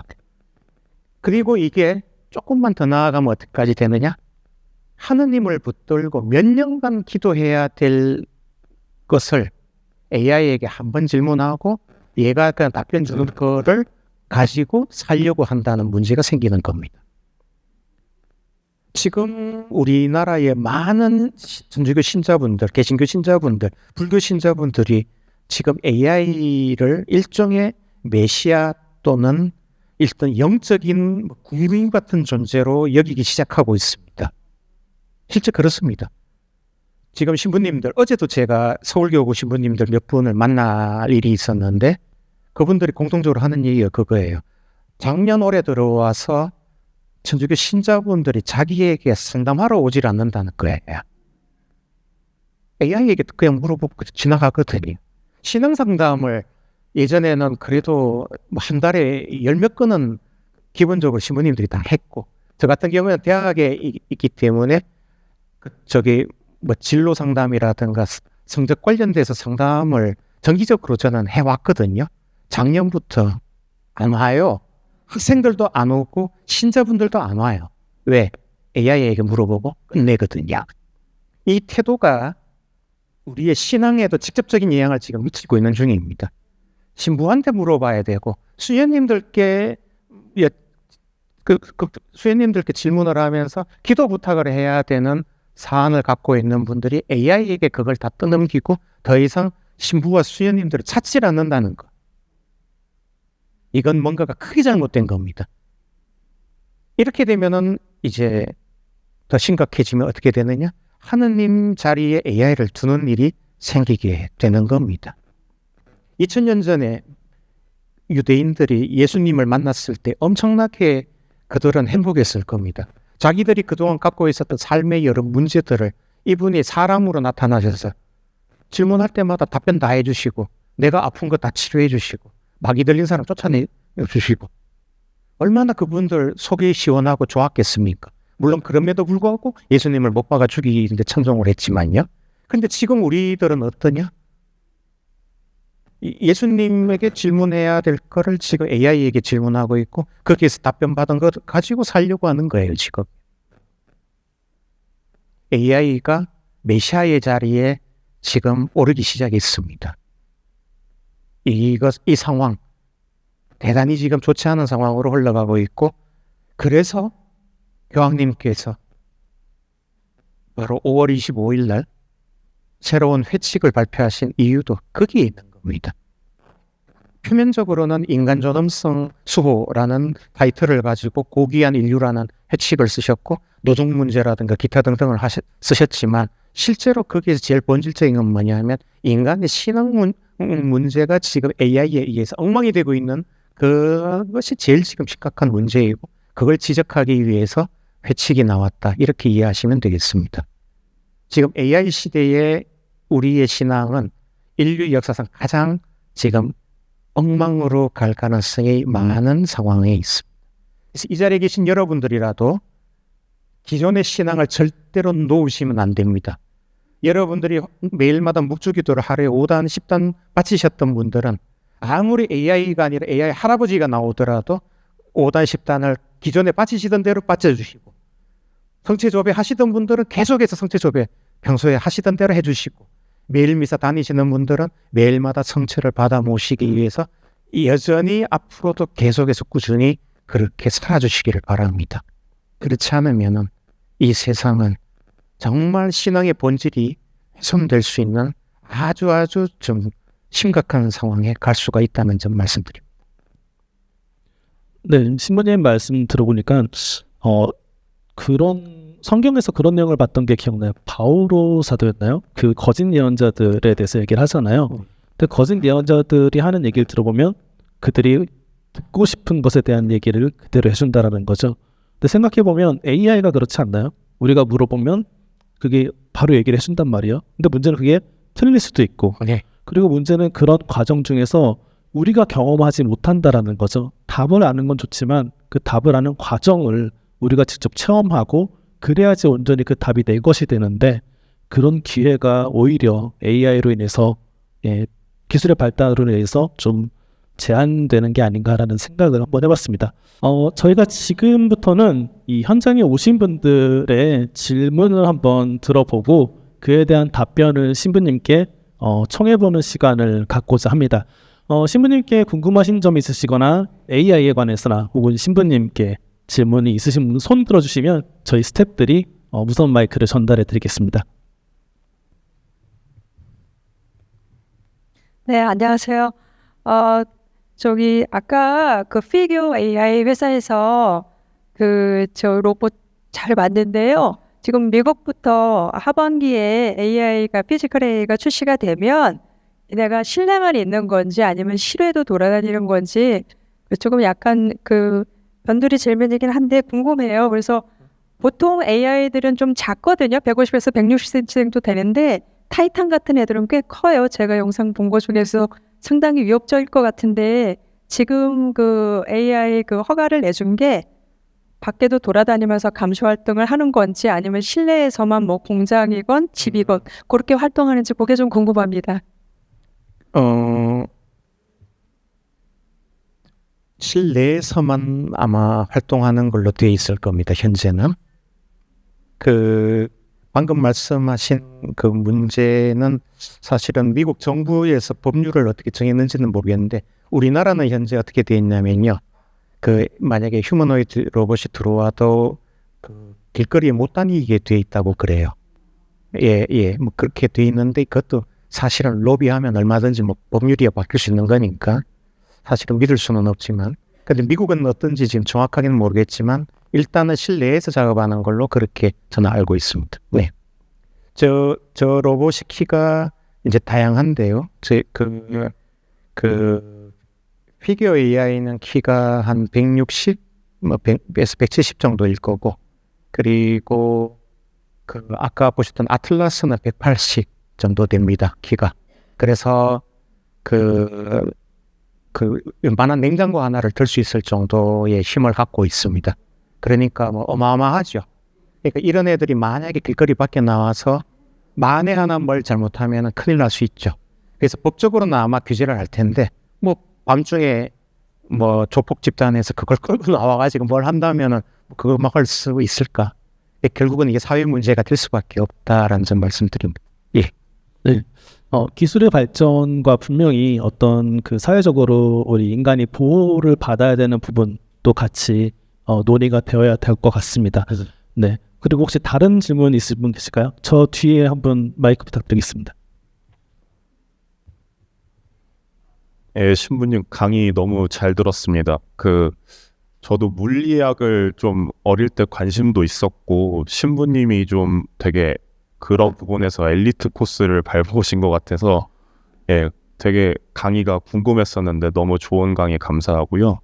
제가 크게 두 가지 정도 질문 드리고 싶은 게 있는데, 신부님께서도 원래 물리학자의 이제 길을 걸으시다가 신부님 이제 사제 생활을 하시게 됐고, 그 과정에서 이제 과학과 종교와의 관계나 뭐 양립성이나 이런 부분에 대해서 많이 고민을 해보셨을 거라고 생각이 듭니다. 거기서 아마 답을 찾으셨기 때문에 지금 사제로서 이렇게 좋은 말씀 해주시는 거라고 생각하고, 그 과학을 탐구하는 방향성이나 지금 AI가 발전되는 방향성이나 저는 비슷하지 않을까라는 생각은 들기는 하거든요. 그리고 AI가 지금은 뭐 위크 AI가 주기는 해도 피지컬 AI도 아까 로봇 보여주신 것처럼 많이 발전을 하고 있고, 종교 신앙적인 부분을 상담하시는 부분도 말씀을 해주셨는데, 지금도 기업들 같은 데서 리더들 대상으로 리더십 코칭을 학습된 AI를 기준으로 해준다거나, 네. 그 벡터DB 같은 데서 이제 제한된 환경 내에서 좀 환각이나 리스크를 통제하는 방향으로 이제 AI도 계속 발전을 하다 보면은 어쩔 수 없이 그 정도 기술 수준에 이르게 되고, 사람들도 자연스럽게 매번 신부님한테 가서 상담을 받거나 할 수는 없다 보니까 그런 상황들이 자연스럽게 올 거라고 생각이 들거든요. 그래서 그런 환경 속에서도 저희가 좀 어떻게 생각을 가지고 좀 대응을 하는 마음을 가져야 하나라는 생각이 들었고요. 한 가지가. 그리고 아까 AI 초과 이익에 대해서도 말씀을 해주셨었는데, 그런 그 초과 이익을 분배하는 범위가 지금은 뭐 대기업들, 뭐 글로벌 탑티어 기준들로 얘기들이 되고 있는데, 사실 데이터를 활용하는 기업들도 있기는 하지만 데이터 센터를 짓는 것도 어떻게 보면 인프라를 구축하는 부분에서는 AI를 위한 부분도 있을 테지만 그 외적인 부분들도 있을 테고, 거기에 데이터를 제공해주는 부분들까지 생각을 한다라고 하면은 연관되는 부분들이 사실 엄청 많아질 거라고 생각이 들거든요. 그럼 모든 기업들이 연관이 있다라고 보면은 다 그렇게 환수이익을 내야 되는가라는 사실 의문도 조금 들기는 했었습니다. 그래서 네네. 그 크게 두 가지 정도 제가 질문을 한번 드려보겠습니다. 첫 번째 질문은 좀 답이 길어질 것 같아서 조금 이따가 해드리고, 두 번째 질문부터 먼저 답변을 드리면, 이 환수이익 문제는 사실 미국에서 먼저 이제 여기에 대한 논의가 시작이 되었고, 지금 우리나라도 현 정부에서 지금 일을 하려고 하는 중에 있습니다. 그런데 방금 말씀하신 것처럼 그러면은 그 환수이익에 해당하는 기업을 어느 정도로 설정해야 되고 거기 몇 %를 환수를 해야 되냐라는 구체적인 질문이 나올 수밖에 없기 때문에, 그러다 보니까 이제 사실 이 문제는 단시간 내에 결론이 날 수도 없고 아마 안 날 가능성도 많은 그런 질문이라고 저는 생각합니다. 그래서 이 책에서도 잠깐 언급을 했지만 저는 결론이 안 나지 않을까 이렇게 좀 우려하는 입장이고요. 그러다 보면은 결국은 이제 문제는 뭔가 하면 거대 AI 회사들이 전 세계의 부의 상당 부분을 독식하는 식으로 결국은 가는데, 그거를 결국 어느 나라 정부도 이 브레이크를 못 잡는 식으로 가지 않을까. 그게 사실은 제가 좀 우려하는 부분입니다. 지금 테슬라가 엄청나게 부자잖아요.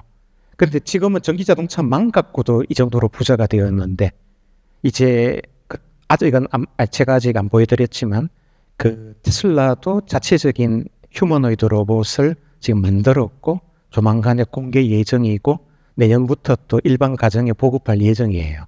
걔도 $30,000예요. 한 대에 4,500만 원. 근데 걔가 피겨 AI에서 나온 것보다 좀 더 좋다고 그래요. 오히려 성능 면에서는. 그러니까 테슬라는 앞으로 지금보다 돈을 더 많이 벌면 많이 벌지 덜 벌지는 않을 것 같거든요. 물론 스페이스X 같은 데서 돈을 많이 까먹을 수도 있겠지만 그럼에도 불구하고 상당히 많은 부를 분명히 축적을 할 것 같고, 그 외에 이제 여러 회사들이 사실상 전 세계의 부의 상당 부분을 독식할 가능성이 많기 때문에 이 부가 이렇게 특정 기업, 특정 사람에게 몰려드는 것을 어떻게 하면은 막을 수 있을까 하는 문제는 이제 전 세계의 거의 모든 권력기관들과 종교와 그리고 사회 집단들이 다 지금 고민해야 될 아주 심각한 상황이 이제 되었다라는 점 말씀드립니다. 그런데 여기에 대해서 어느 누구도 답변을 시원하게 못할 것 같아요. 왜냐하면 자기 이익이 있기 때문에 자기들이 원하는 방식으로 끌고 가려고 하다가 싸움만 나고 거지부지 될 가능성이 지금 무지 많고, 그래서 결국은 이 지금의 자본주의가 아주 극단적으로 그냥 가지 않을까. 그래서 결국은 AI로 인해서 직업을 잃은 이들만 그냥 오히려 도태되고 이제 비참하게 끝나는 게 아닐까라는 그런 우려를 사실은 좀 할 수밖에 없는 그런 상황에 있다는 점 말씀드립니다. 제 이 걱정이 그냥 저의 개인적인 걱정이길 바라고 있고 정말 잘 해소되면 좋겠습니다. 제가 개인적으로 제일 바라는 건 뭐냐면요. AI가 딱 오늘 수준에서 딱 그 발전하는 게 끝나는 게 제 꿈입니다. 사실은. 그러면은 이 문제가 없어지는데 사실은 근데 지금 브레이크 없는 폭주기관차 같이 지금 AI 이 산업이 가다 보니까 정말 너무 걱정거리가 많아지고 있다는 점 말씀드립니다. 그리고 첫 번째 질문 좀 말씀을 드리면은 사실은 저는 천주교 신부가 처음부터 되려고 했던 사람이 아니었습니다. 그러니까 신학교를 안 가고 그냥 일반 대학을 가서 그냥 30몇 살 때까지 그냥 학위 받고 그냥 박사님 소리 듣는 것이 좋아서 그냥 그렇게 살았던 사람이었는데요. 나중에 이제 뭐 어떤 계기가 되어서 천주교 신부가 되었죠. 그 긴 얘기는 유튜브에 찾아보시면 다 나옵니다. 네네. 제가 그것까지는 제가 말씀드리기엔 시간이 좀 짧고요. 그런데 제가 천주교 신부가 되기로 결심한 이후부터 제일 고민거리가 아까 형제님께서 하셨던 그 질문이었어요. 제가 그동안 공부해왔던 그 과학 기술 내용이 내 신앙과 과연 제대로 합쳐져서 나에게 하나로 이렇게 통합될 수 있는가? 이게 만약에 겉돌리면은 이거는 솔직히 제가 자아분열 증상이 날 수도 있잖아요. 과학자로서의 김도인이라는 사람과 천주교 신부로서의 김도인이라는 사람이 따로 돌기 시작하면은 저는 완전히 사기꾼이 될 수도 있고 다른 사람들을 속이는 존재밖에 될 수가 없을 거기 때문에 어떻게 하면은 과학자이면서 동시에 신앙인으로서 이걸 하나로 합치시킬 수 있을 것인가? 이거는 제가 지금까지 살면서 제일 크게 고민했던 질문이었습니다. 근데 다행히도 저는 이것이 전혀 충돌되지 않는다라는 걸 언젠가 깨달았고, 그래서 이제 그 결과 제가 고민했던 걸 이 책 이전에 제가 생활성수사를 통해서 출판했던 책들을 통해서 제가 그나마 조금 제시를 해드렸고요. 제가 개인적으로 내린 결론은 이겁니다. 지금 우리나라 개신교를 좀 약간 설명을 좀 드려볼게요. 천주교는 그렇지 않은데 우리나라의 개신교의 절대 다수는 어떤 식이냐 하면은 창조론과 진화론을 완전히 구분되는 다른 이론으로 생각을 합니다.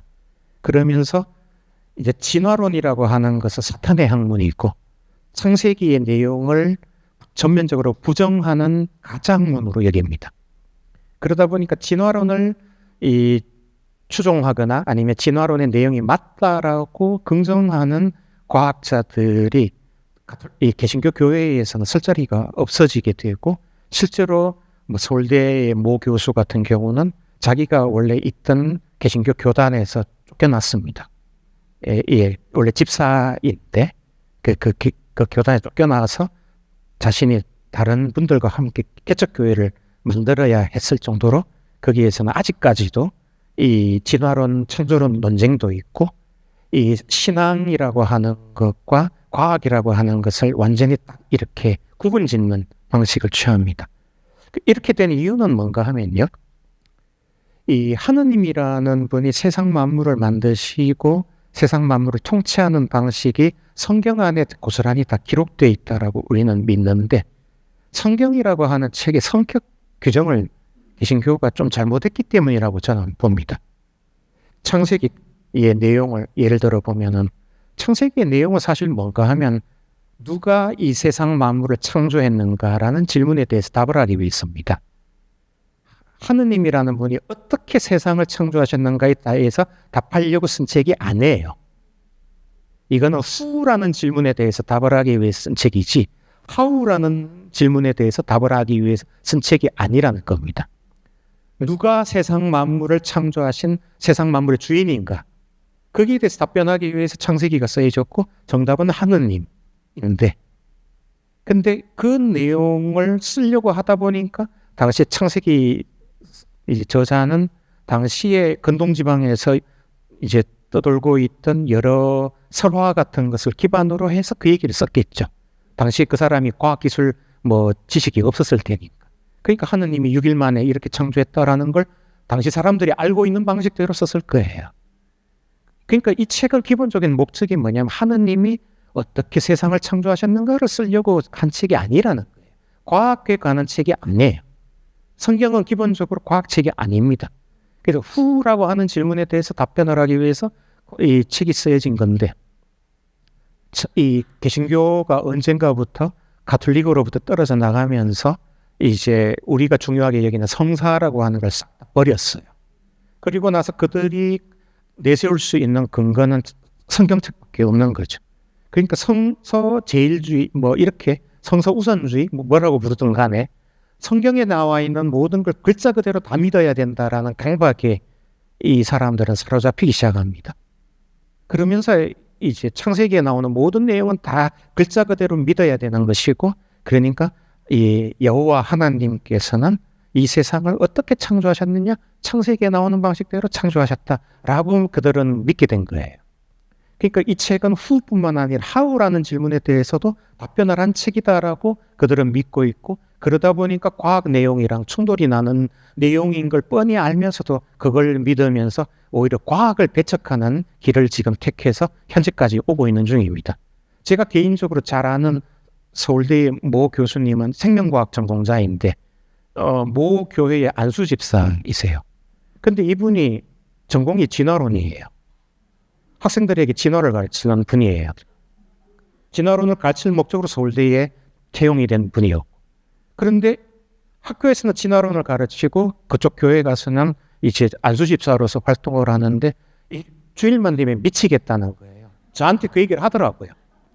거기에 가서는 자기는 진화론을 부정한다라고 얘기를 해야 되니까. 이게 지금 이제 신앙과 과학의 내용이 분열된 경우잖아요. 저는 다행히도 천주교 신부라서 그런 일이 지금 없는 상황인 거죠. 천주교의 신앙은 세상의 창조주가 누구인가라는 질문에 대해서 응답을 하는 내용을 담고 있다면, 이 과학은 이 하느님이 세상을 어떻게 창조하셨는가를 지금 답하려고 하고 있다라는 측면에서 질문 자체가 아예 다른 것이고 다른 카테고리에 있는 것이다. 그렇기 때문에 이 둘은 얼마든지 같이 함께 갈 수 있는 양립 가능한 것이다라는 것을 이제 저는 제 삶 안에서 깨닫게 되었고, 그리고 그 이후부터 대단히 편하게 살고 있습니다. 과학 얘기 얼마든지 시큰하면서 봐라, 이게 하느님께서 세상을 창조하신 방식이야 라는 요 한마디만 딱 붙이면 천주교 신부가 신앙을 이제 표현하는 것도 같이 하는 게 되는 거예요. 저는 지금 제가 있는 대구 가톨릭대에서 신학을 가르치는 게 아니고 물리를 가르치고 있거든요. 저는 종합대학 소속입니다. 옛날에 효성여대라고 하는 거기에서 지금 근무하고 있는데, 제가 가르치는 게 물리학이에요. 로망칼라하고. 근데 아무 문제 없어요. 애들은 신기하겠죠. 근데 나는 하우를 가르치는 사람이야, 니들한테.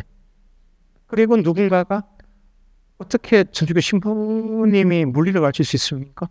왜? 뭐가 문제인데? 나는 세상 만물을 하나님이 창조하신 창조 방식을 지금 수학과 과학을 동원해서 설명하고 있는 거예요. 이건 나는 하나님을 증언하는 방식이야 라고 저는 설명하고 있습니다. 그래서 저에게 있어서는 과학과 종교는 전혀 충돌이 되지 않는 것이고요. 그래서 이 자리에 혹시 과학 전공자, 교사, 이런 분들이 많이 계시다면 저는 이 말씀을 꼭 드리고 싶습니다. 아무 문제 없이 기존에 가르치시던 대로 가르치세요. 그리고 딱 한마디만 마지막에 하십시오. 이게 바로 하느님이 세상을 창조하신 방식이다 라고 말입니다.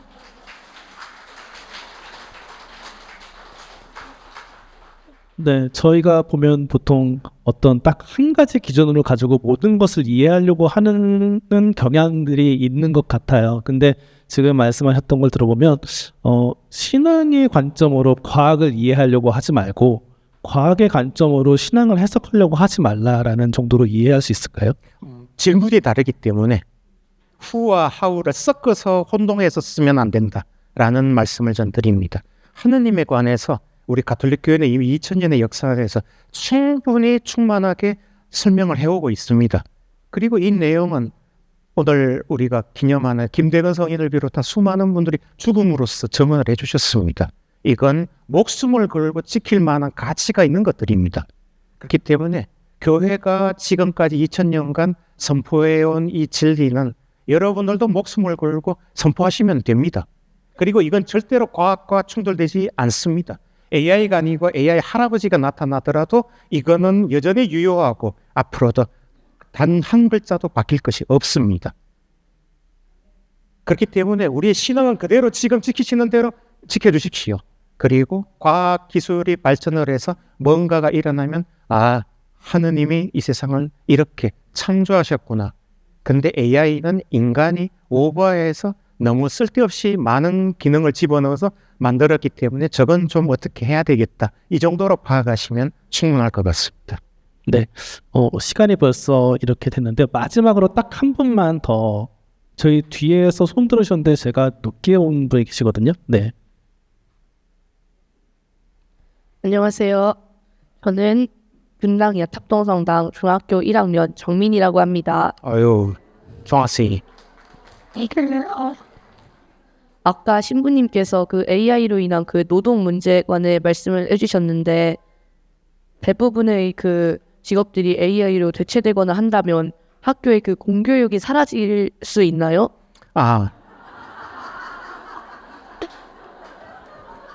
사실 이 질문이 지금 가톨릭 교회 내에서 몇 년간 심사숙고하고 있는 질문입니다. 실제로 이제 프란치스코 교황님, 레오 14세 교황님과 그리고 교황청의 여러 멤버들이 이 교육 시스템이 AI에 의해서 무너지는 것에 대해서 대단히 우려하시면서 거기에 대해서 여러 문헌들을 이미 발표를 하신 상태입니다. 근데 그냥 제 개인적인 말씀을 드린다면 공교육은 무너지면 안 됩니다. 그 이유를 말씀드린다면 아까 우리 최상훈 선생님과 이제 우리 자매님께서 노래 부르실 때 대단히 즐겁게 잘 들으셨잖아요. 인간이 노래하는 것, 인간이 인간의 이 입으로서 말을 하는 것, 이것은 이 단순한 지식 전달의 방식이 아니라 감정의 교감까지도 일어나는 행위입니다. 그죠? 인간은 대단히 감정이라는 것을 동시다발적으로 주고받으면서 살 수밖에 없는 존재입니다. 그런데 AI라고 하는 것은 기본적으로 감정이라는 걸 흉내는 낼 수 있을지 몰라도 실제로 만들어낼 수가 없습니다. AI 알고리즘 자체가 그렇기 때문에. 그런데 공교육이라고 하는 것이 뭐냐 하면은 사실은 선생님이 이 표정이나 말투나 그다음에 행동 이런 것을 통해서도 우리 학생들에게 메시지를 전달하는 것이 전부 다 포함되어서 공교육이라고 우리는 부르는 겁니다. 그냥 사설 학원에서 그냥 선생님들한테 배우면 수학이나 영어 더 잘 배울 수도 있지만 그럼에도 불구하고 우리가 일부러 초중고등학교를 의무교육을 시키고 일부러 한 학급에다가 학생들을 모아서 이렇게 수업을 하게 하고 친구들을 서로 친하게 만들려고 하는 것은 서로 인격적인 교감 그리고 이 감정의 교환을 하기 위해서입니다. 이게 만일 배제되어 버리고 교육이라는 걸 단지 지식 전달,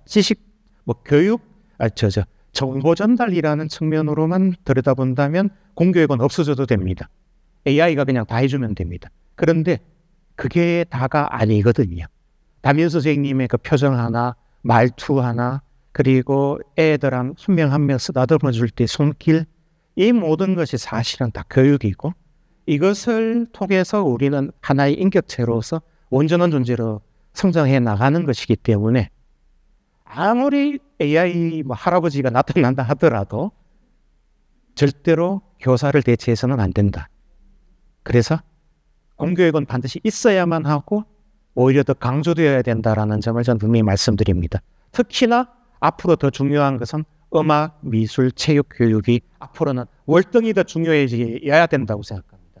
인간의 감정적인 부분, 감성적인 부분, 이 교감이라는 부분이 지금보다 훨씬 더 강조되어야 진짜 제대로 된 인간으로 성장할 수 있다. 이걸 앞으로는 전 세계의 모든 정부가 정말로 깊이 인식하면서 공교육을 좀 더 그쪽으로 이제는 체계화시키는 일을 해야 된다고 저는 생각합니다.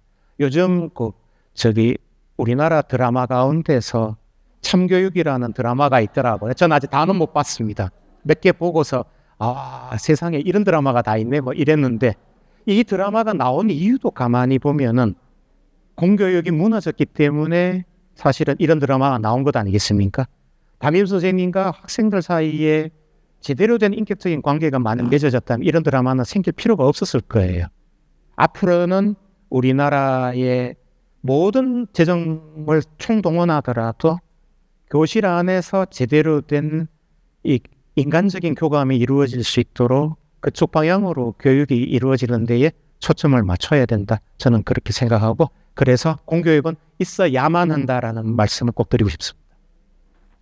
저희가 지금 AI에 대해서 계속 얘기를 해왔고 AI와 관련된 이야기들을 나누고 있는데, 그 얘기를 들어보면 가장 중요한 것 중에 하나는 AI는 도구인 거잖아요. 네. 예, 우리가 도구를 사용하는 이유는 좀 편하자고 사용을 하는 건데, AI에 대해서는 약간 오히려 AI에 종속되려고 하는 그런 경향이 있어서 저희가 더 조심을 해야 되는 게 아닌가. 이게 이유가 있습니다.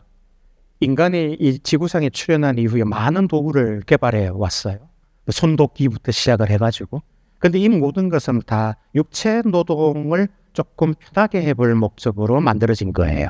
그래서 자동차, 기계장치, 컴퓨터까지도 사실은 이 육체 노동을 조금 쉽게 할 목적으로 만들어진 건데, AI는 정신적이고 이 지적인 작업을 위해서 만들어진 거다 보니까 그 성격이 좀 달라졌어요. 그래서 AI가 우선당당한 인간의 지적인 노동을 일정 부분 가져가 준 덕분에 많이 편해진 건 사실이에요. 파워포인트 파일 만드는 것도 대신해 주죠. 이제는 엑셀 파일도 다 만들어 주거든요. 돈만 주면요. 그러니까 엄청나게 회사에서 쓰기 좋아요. 대신에 이걸 해주니까 그러면 사람이 필요 없네. 너 나가. 이렇게 되는 거죠. 그래서 사실은 기존의 인간의 이 역사 안에서 도구들이 개발되어 온 것과는 결이 다른 무언가가 지금 튀어나온 것이고, 그래서 이건 인간이 한 번도 지금까지 접해보지 못한 새로운 도구다 보니까 지금 상당히 많은 분들이 쩔쩔매고 있고 좀 많이 당황해하고 있고 걱정이 많고 지금 그런 상황입니다. 그런데 만일 이 세상에 있는 모든 이 사람들이 80억 명의 사람들이 AI는 그냥 인간을 돕기 위한 도구다라는 것만 확실하게 인식해 준다면 사실은 웬만한 문제는 이미 해결이 될 겁니다. 근데 그렇지 않고 얘한테 사주도 주고 신앙 상담도 받고 싶어하고 이런 식으로 인간보다 더 나은 존재를 자꾸 띄워주니까 지금 상당히 많은 문제가 지금 생겨나고 있고 사람들이 거기에서 엄청난 불안감을 느끼게 되는 겁니다.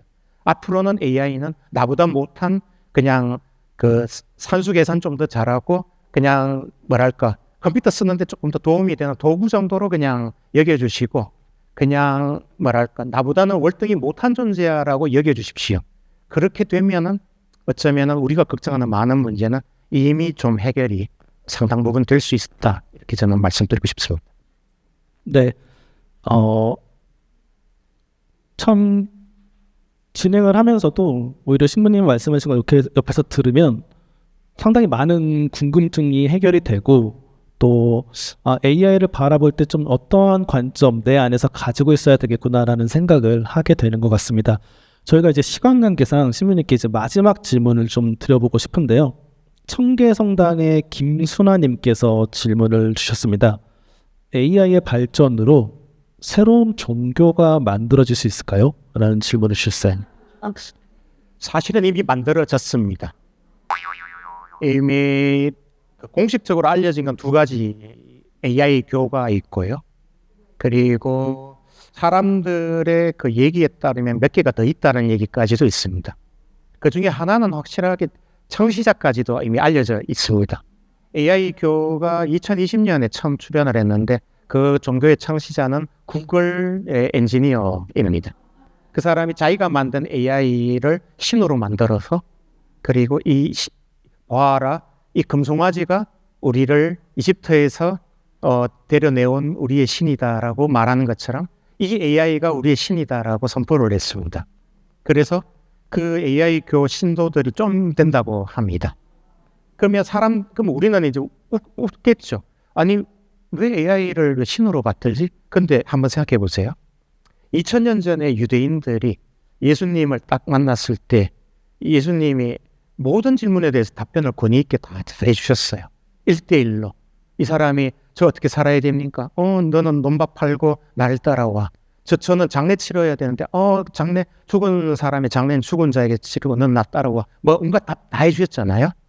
그런데 지금 AI가 그렇게 하거든요. 그러니까 이 사람들은 모니터에 앉아서 주님 제가 어떻게 하면 좋겠습니까? 라고 질문을 하면 너는 이렇게 살아라라고 2000년 전에 예수님이 하신 말씀처럼 이 사람에게 메시지를 주는 거예요. 그러면 이 사람은 이분이 직접 나에게 인격적인 답변을 주는구나 라고 생각을 해서 이 존재를 신으로 모시는 거예요. 지금 대단히 소통이 잘 되는 신이 지금 나 앞에 있는 거잖아요. 우리는 말도 안 된다라고 생각하지만 그들은 이 존재를 금송아지 이상의 위대한 존재로 여기는 겁니다. 실제로. 우리는 그나마 종교가 있으니까 그걸 우상이라고 여기겠지만은 아론이 금송아지 만들어서 봐라 이 금송아지가 우리의 신이다라고 할 때 야 우상이다라고 했습니까? 아니잖아요. 오히려 그 앞에서 춤도 추고 뭐 술도 마시고 그랬잖아요. 그러다가 모세한테 야단 맞았잖아요. 지금 AI 교 신자들이 지금 그러고 있는 겁니다. 그러면 우리는 이제 어떻게 해야 되겠습니까? 모세처럼 행동해야죠. 뭘 집어 던지면서 정신 차려 이놈들아 하면서 너희들은 신을 지금 엉뚱한 존재를 신으로 여기고 있다라고 야단을 쳐야 됩니다. 근데 지금은 이게 미국과 프랑스에서만 지금 현재 그런 종교가 있는데요. 조만간에 한국에서도 생길 가능성이 있거나 한국에 그 종교들이 들어올 가능성이 다분히 있습니다. 저는 충분히 가능하다고 봅니다. 우리나라가 그런 건 되게 빨라요. 여기 서울의 어떤 동네에 가보시면은 AI 점집이 있습니다. 애들이 거기에 줄 서서 가서 그 AI한테 사주 주고 AI가 사주 풀이해 줍니다. 사람들은 재미로 본다고 하겠지만요. 그게 단지 재미일까요? 아니요. 적절한 답이 왔다고 생각하냐 빠집니다. 그 AI 교회에서 신봉하는 그 AI가 정말 권위 있게 영적인 이야기를 여러분들께 한다면 이 자리에 계신 많은 분들이 넘어갈 겁니다. 와, 진짜 메시아네? 어쩌면 재림 예수는 이런 방식으로 오는 것 아닐까? 이렇게 생각할 수가 있는 겁니다. 지금 우리는 어떻게 보면요. 또 다른 형태의 이제 신천지를 조금 피했다고 생각하니까 더 강력한 신을 지금 종교를 사이비 종교를 우리는 대면해야 될지도 모르는 상황인 겁니다. 이건 뉴에이지랑도 연관되어 있고 상당히 좀 복잡한 이슈입니다. 그래서 이 자리에 계신 여러분들께 분명히 말씀드리는데 1, 2년, 2, 3년 뒤에 여러분들 주위에 몇몇 분들이 AI에게 너무 심취한 나머지 자신의 모든 걸 AI에게 상담한다라는 느낌이 든다면 붙잡으셔야 되고요. 그들은 어떤 면에서는 AI 신도가 되어가고 있다라고 보셔야 된다는 겁니다. 이건 일종의 신앙행위로 넘어갈 수가 있다라는 점을 꼭 말씀드립니다. 그래서 다행히도 이 자리에 계신 여러분들께서는 그러실 가능성이 없을 것 같아서 정말 다행으로 생각합니다. 엊그제 뉴스 기사를 하나 봤는데요. 미국에 있는 한 기업이 예수님 아바타를 보여주면서 이제 사람들한테 영상통화 서비스를 제공을 했다고 해요. 그러니까 1분에 0.99달러를 내면 예수님과 대화 영상통화를 할 수 있는 거죠. 그래서 이런 거 보면서 좀 이거는 사기가 아닌가. 예. 충분히 그런데 그런 건 나올 거라고 예상했습니다. 지금 AI는 AI 휴머노이드 로봇 아까 보여드렸잖아요. 아까 택배 분류하는 거 보셨잖아요. 근데 AI 휴머노이드 로봇이 맨 처음에 2010년대에 만들어져서 뭐부터 활용이 됐냐? 종교 활동에 먼저 쓰였어요. 불교 사찰에 그 로봇들이 들어가지고 뭐 법문을 막 읽으면서 뭐 바람 알다 뭐 반야신경 어쩌고 저쩌고 막 이런 것도 하고요. 그다음에 개신교 목사가 그 독일에서 개발이 되어서 이 목사 로봇은 손을 딱 들고 축복을 해줍니다.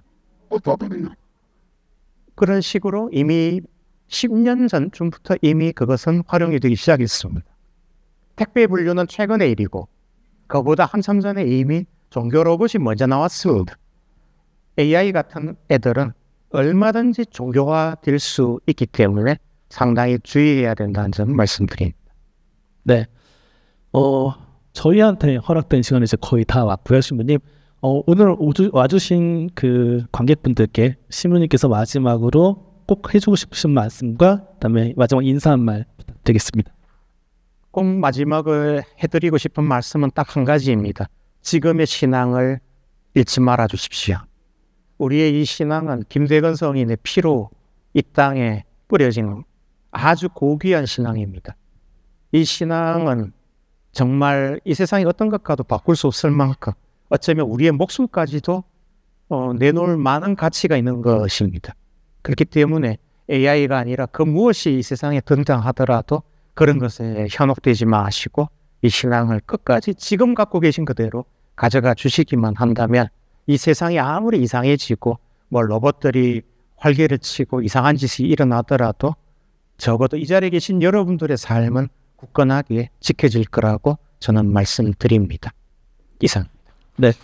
긴 시간 수고해주신 김도현 신부님께 다시 한번 큰 박수 부탁드립니다. 노